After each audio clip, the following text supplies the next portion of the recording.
Você está ouvindo mais um episódio do podcast sobre neurociências, produzido em parceria com o Programa de Extensão Sustenta a Vida da Universidade Federal Fluminense.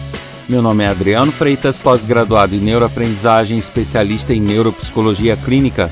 Neste episódio eu falo sobre referências e credibilidade. E como sempre, insisto aqui para que todos participem desse podcast, enviando críticas, sugestões de tema, informações, dúvidas.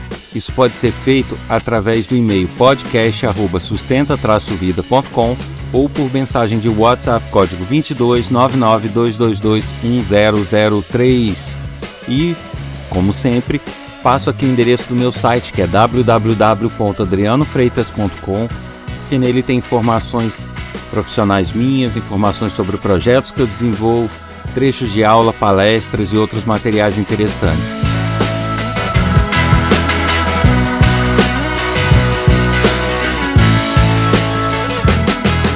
E antes da gente iniciar propriamente esse episódio, eu trago aqui uma informação de que eu vou divulgar no final do episódio uma coisa bacana e nova que eu vou adotar a partir dessa semana. Então eu gostaria que todos ouvissem. Então não encerre o episódio assim que eu acabar de falar do assunto. Ouça sobre essa novidade para que todos se mantenham cada vez mais informados.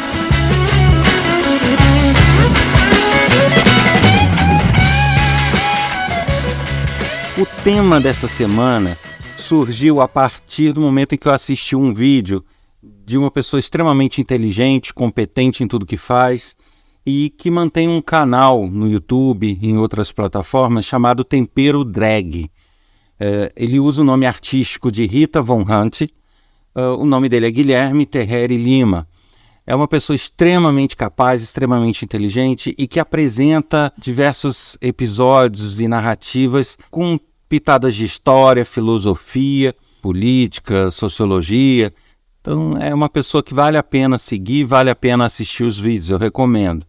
Mas nesse vídeo que eu assisti, ele falava sobre a referência das pessoas com relação às informações.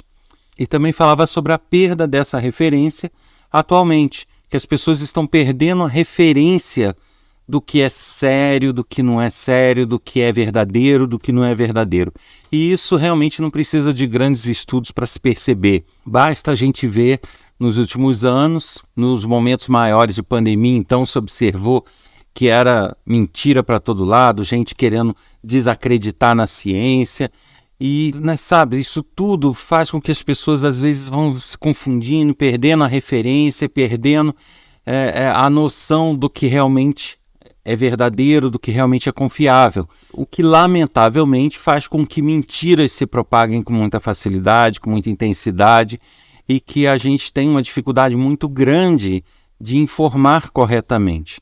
O que realmente provoca na gente esse excesso de informação, essas mentiras, né? Como que a gente pode acreditar num absurdo, como a gente viu várias pessoas acreditando? Como que a gente pode fazer para tentar combater um pouco isso? Então eu resolvi fazer o episódio dessa semana.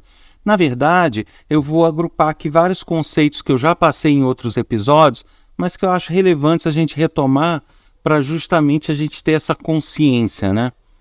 E uma informação que ela trouxe no vídeo que eu assisti foi com relação a uma pesquisa que foi feita sobre as fontes de informação dos brasileiros. Que fontes de informação os brasileiros se utilizam para se manterem atualizados e informados no dia a dia. E não surpreende ninguém que a primeira fonte de informação, a fonte de informação mais utilizada pelo brasileiro é o WhatsApp. A segunda fonte, televisão. E a terceira fonte, YouTube.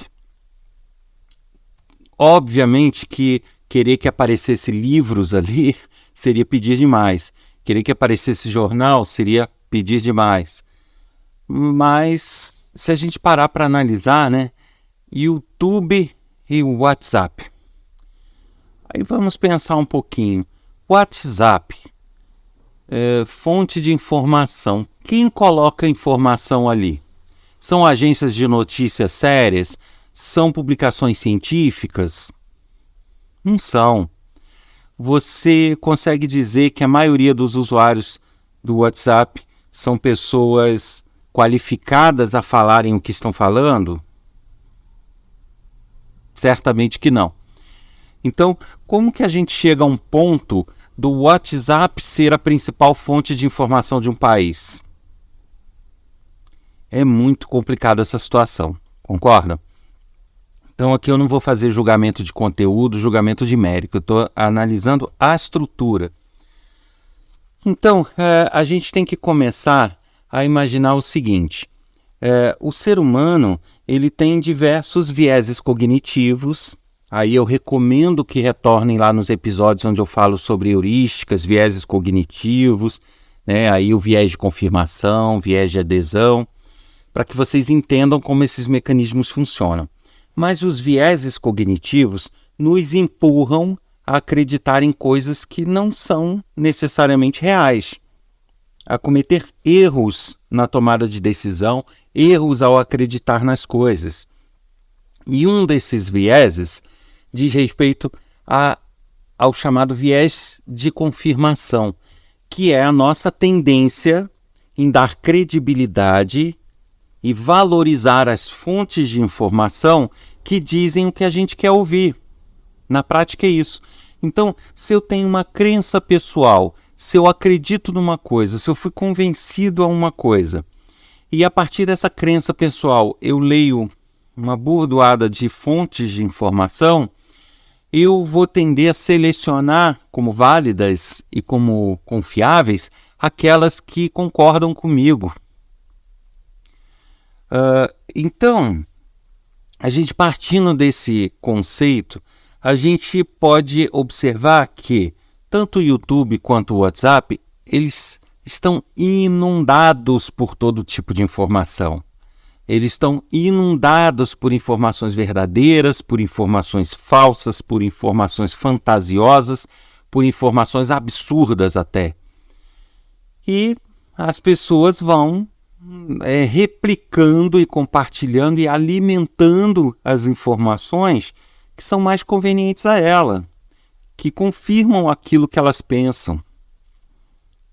E justamente por isso a gente vai chegando num grau de desinformação absurdo, porque você buscar fontes que confirmam o que você pensa, tá? Mas se você não é um cientista e pensa algo sobre a ciência, sobre algo científico, se você não é daquela área, você também não pode afirmar que o que você pensa é verdadeiro.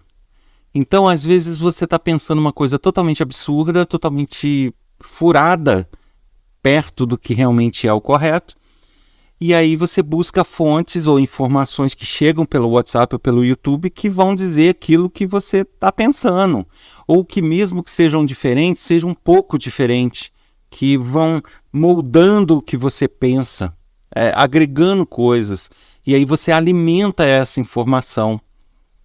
E nisso a gente vai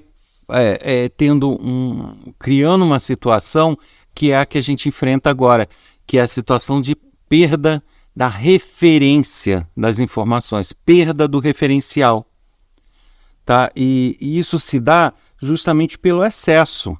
Nós temos tanta informação, tanto bombardeio de notícias verdadeiras, falsas e absurdas, que nesse bombardeio a gente vai perdendo o nosso referencial do que é correto, do que seria certo.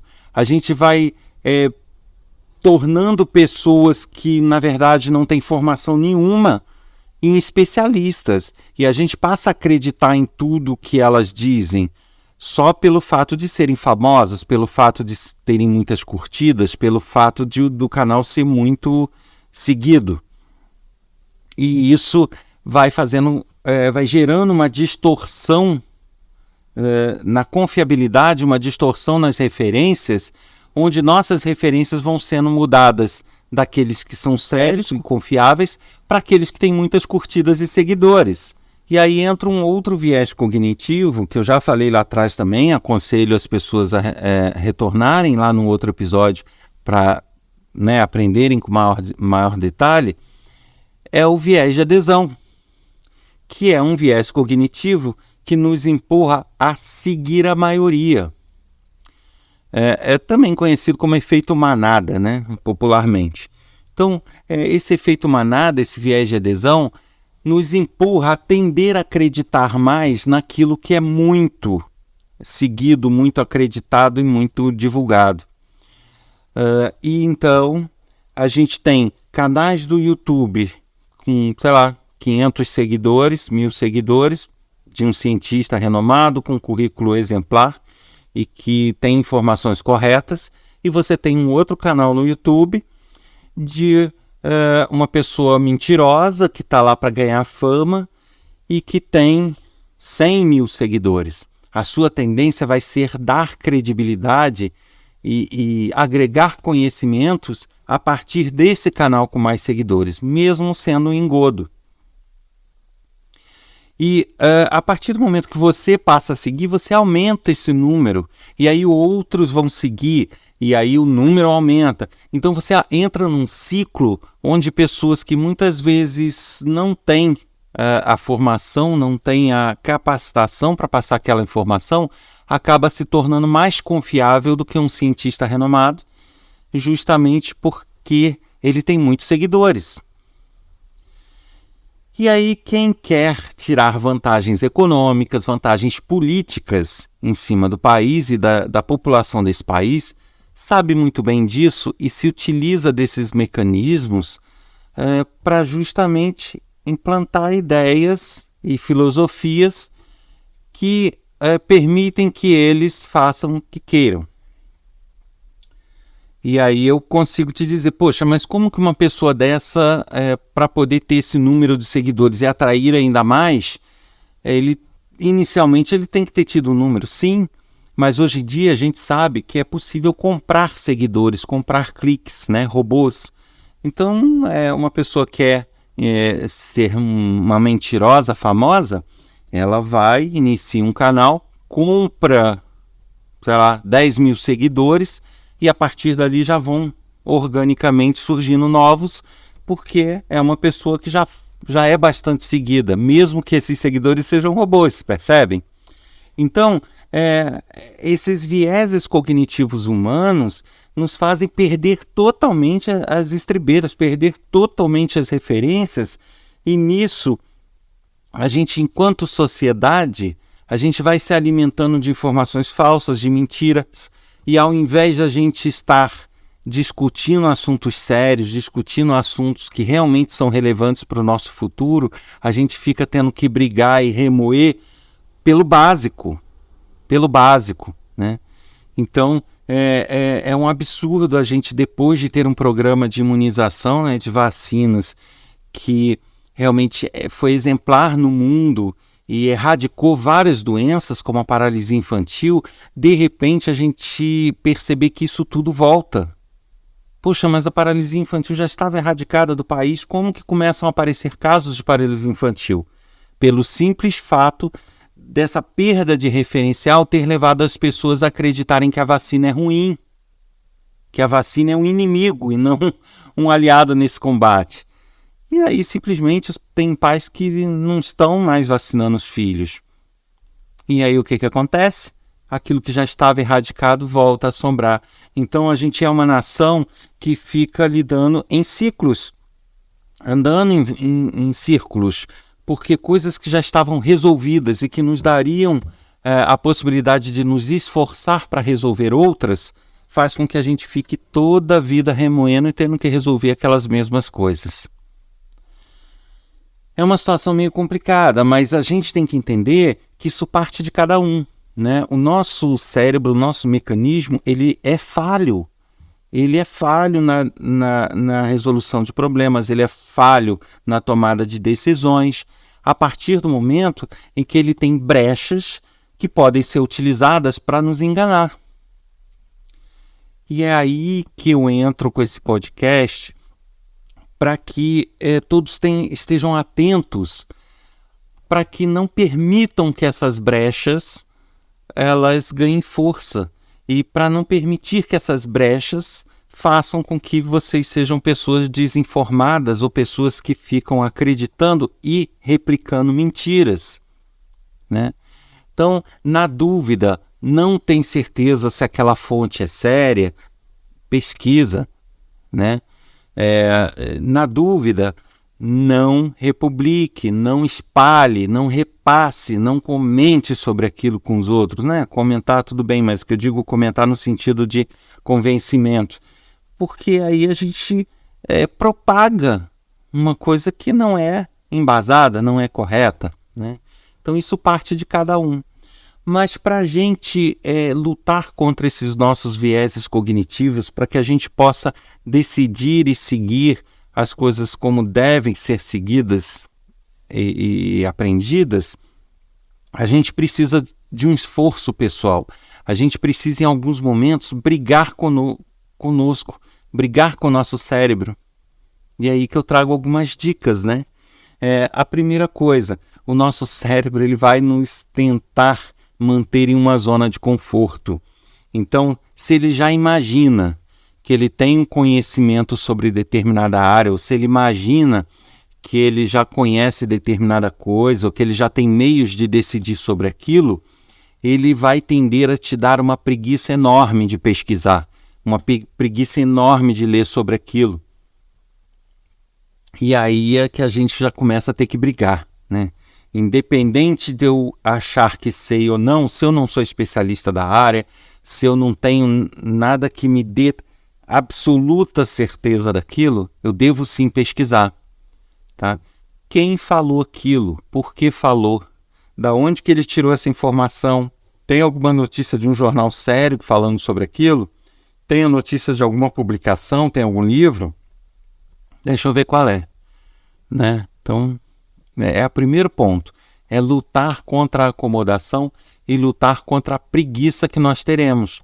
Porque eu já falei isso, o nosso cérebro, ele para tomar decisões, acreditar ou desacreditar, ele vai partir de experiências e memórias passadas.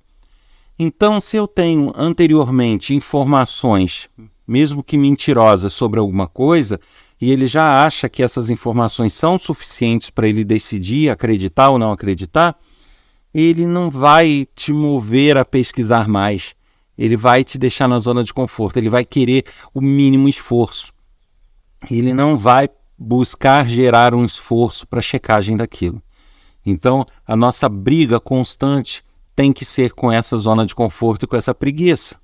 A gente deve sim nos mover a ler mais, a estudar mais, a pesquisar mais sobre os assuntos que são relevantes para a nossa vida. Bom, então, além dessa preguiça, nós temos que evitar perder o referencial, que é justamente aquilo que eu falei. A gente tem 500 pessoas nos bombardeando com absurdos, mentiras e umas poucas com verdade. Mas o volume de coisas que se fala, principalmente sobre assuntos que estão na moda ou que estão em voga, né? Então, na época da pandemia, foi o coronavírus, foi as vacinas, foram as questões ligadas à pandemia. Então, aquilo ali você entrava na internet, eram milhões de informações divergentes sobre aquilo. E no que acreditar? Justamente quem quer fazer um uso malicioso disso, ele vai cada vez jogar um maior volume de informações falsas, justamente para provocar a perda de referências. Então você vai ter ali 2 milhões de informações falsas e você vai ter 100 verdadeiras. Sabe, isso uma vai abafando a outra e no final você acaba perdendo o seu referencial do que é sério. Então, além de fugir da zona de conforto, da acomodação, a gente precisa fugir dessa perda de referências. Então, eu tenho que sempre questionar quem está falando aquilo, com que autoridade sobre o assunto ele fala aquilo. Ele tem a possibilidade de realmente bater o martelo sobre aquela questão? E mesmo que ele tenha essa possibilidade, será que existe outro colega dele tão sério quanto ele que fala um pouco diferente? Tá? Eu digo colega dele, não outro, um mentiroso qualquer. E aí a gente ter esse senso crítico. Então, na verdade, a gente precisa largar a zona de conforto, brigar com o nosso cérebro contra a nossa preguiça e ter o senso crítico. Eu já falei isso em outro episódio, isso é fundamental, né? O senso crítico, ele vai nos fazer parar e analisar todas essas questões que estão no entorno da informação. Então, quem está falando, com que autoridade ele está falando com base em que pesquisas ou com que informações, e a partir daí a gente adota aquele referencial.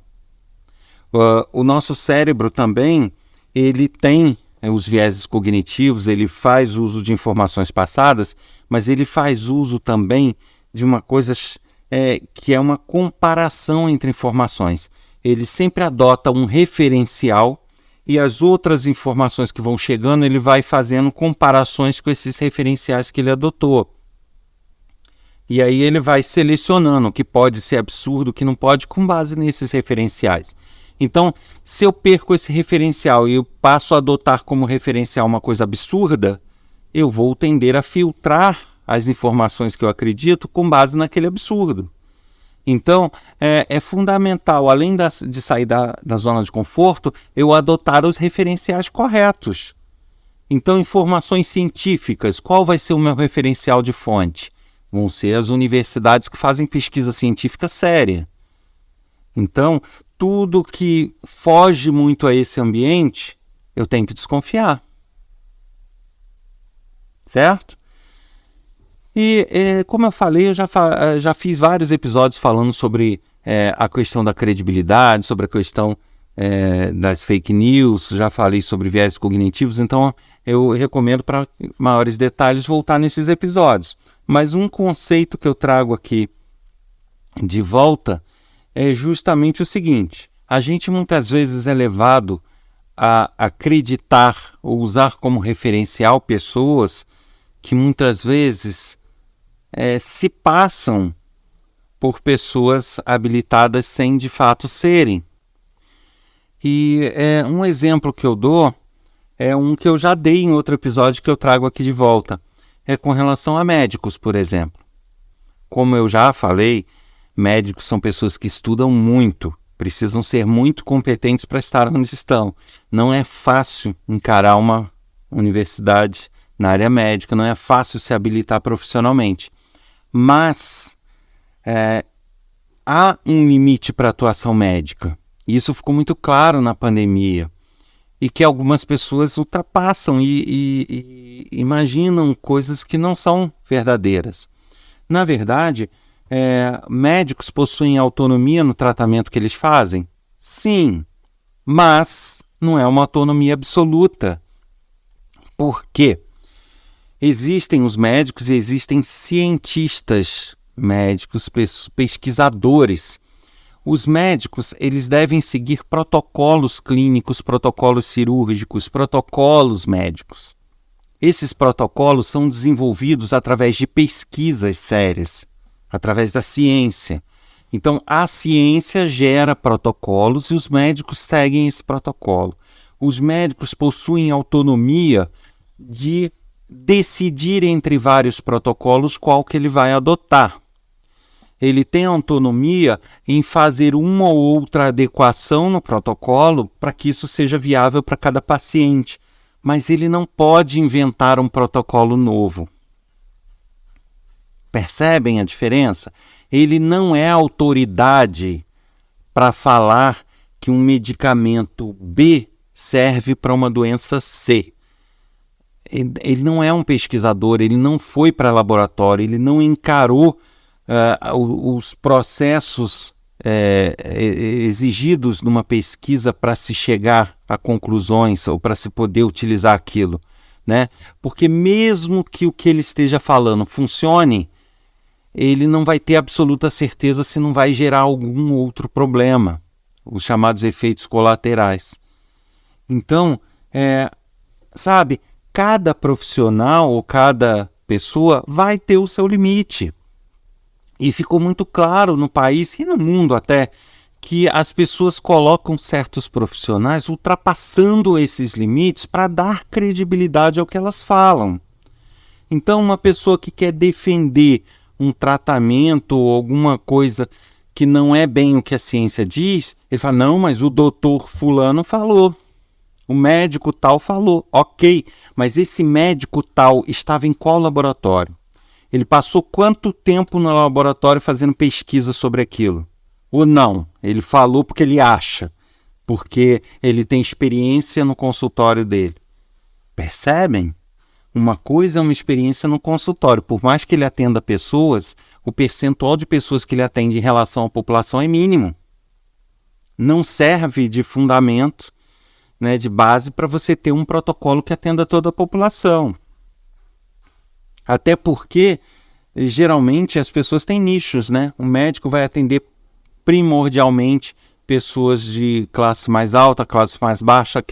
Aí você me diz, mas vai me dizer que a classe altera a forma, a questão da saúde da pessoa? Sim, porque pessoas de classe mais alta, elas vão tender a ter uma alimentação mais balanceada e tudo, e uma pessoa que está lá passando fome vai comer qualquer coisa que chegar, né?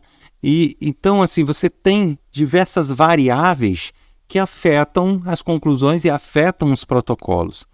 E aí a gente tem que ter esse cuidado. Nessa pesquisa e nessa adoção de referenciais, a gente precisa saber quem é quem, saber que fonte é que fonte.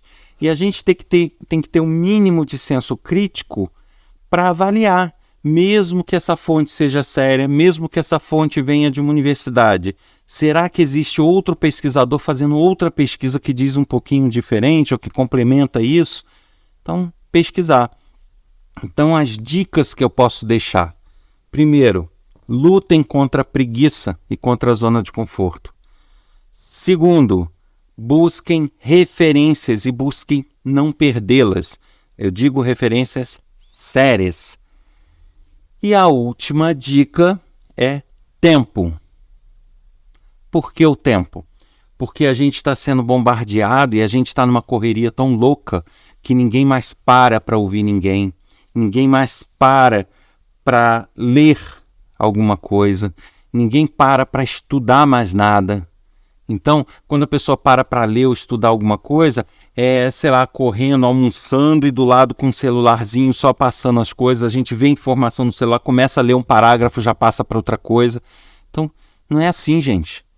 Então, um conselho que eu dou para quem quer realmente ter um senso crítico, ter opiniões bacanas e que consiga ter um trabalho produtivo, é justamente separar uma parte do dia para que possa ler, para que possa pesquisar, para que possa fazer essas filtragens que muitas vezes realmente não dá para fazer no correr do dia.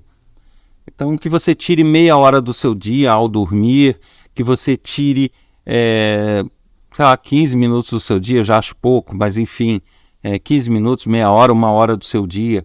Não posso tirar tempo todo dia, mas então pega um fim de semana e tira 1h30, tira um pouquinho mais, 2 horas, mas guarde esse tempo religiosamente para que você possa buscar seus referenciais e não perdê-los, para que você possa se informar e aí sim ajudar o país e a si mesmo a evoluir enquanto cidadão, enquanto profissional, enquanto pessoa.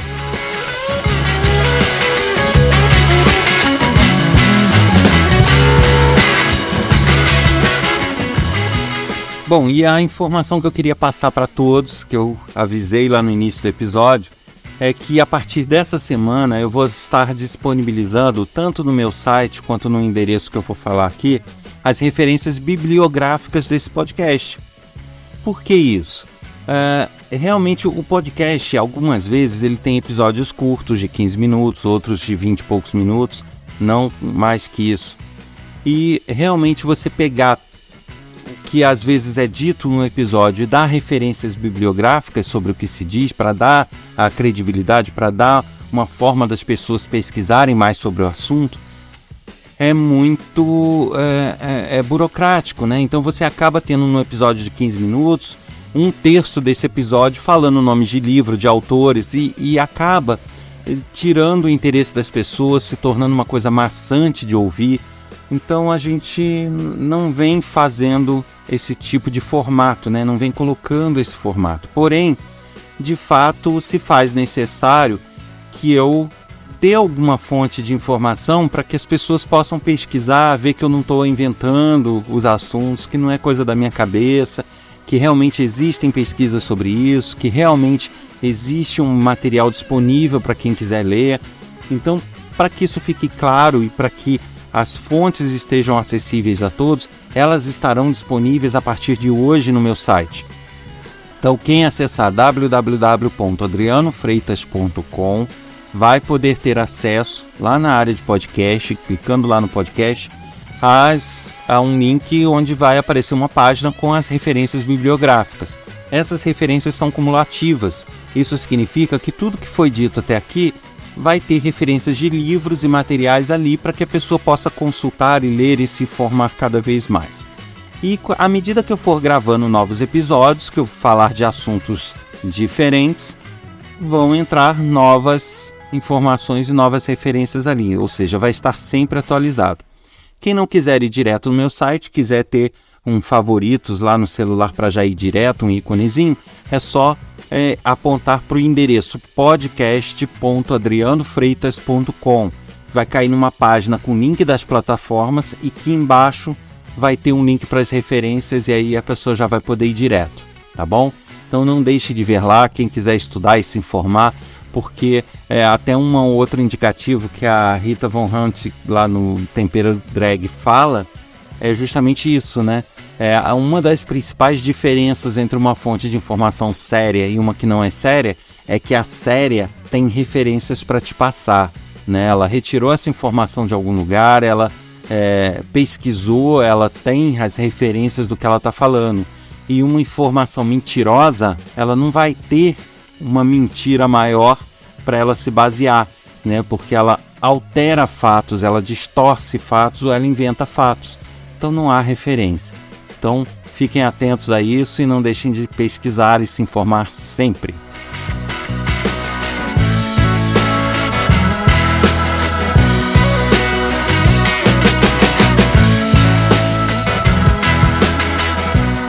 Você ouviu mais um episódio do podcast sobre neurociências, produzido em parceria com o Programa de Extensão Sustenta a Vida da Universidade Federal Fluminense. Eu sou o Adriano Freitas, pós-graduado em neuroaprendizagem, especialista em neuropsicologia clínica. Neste episódio, eu falei sobre referências e credibilidade. Para enviar mensagens com dúvidas, críticas, elogios e sugestões, envie um e-mail para podcast@sustenta-vida.com ou mensagem de WhatsApp para o número 22 99 222 1003. Aguardo vocês. Até lá!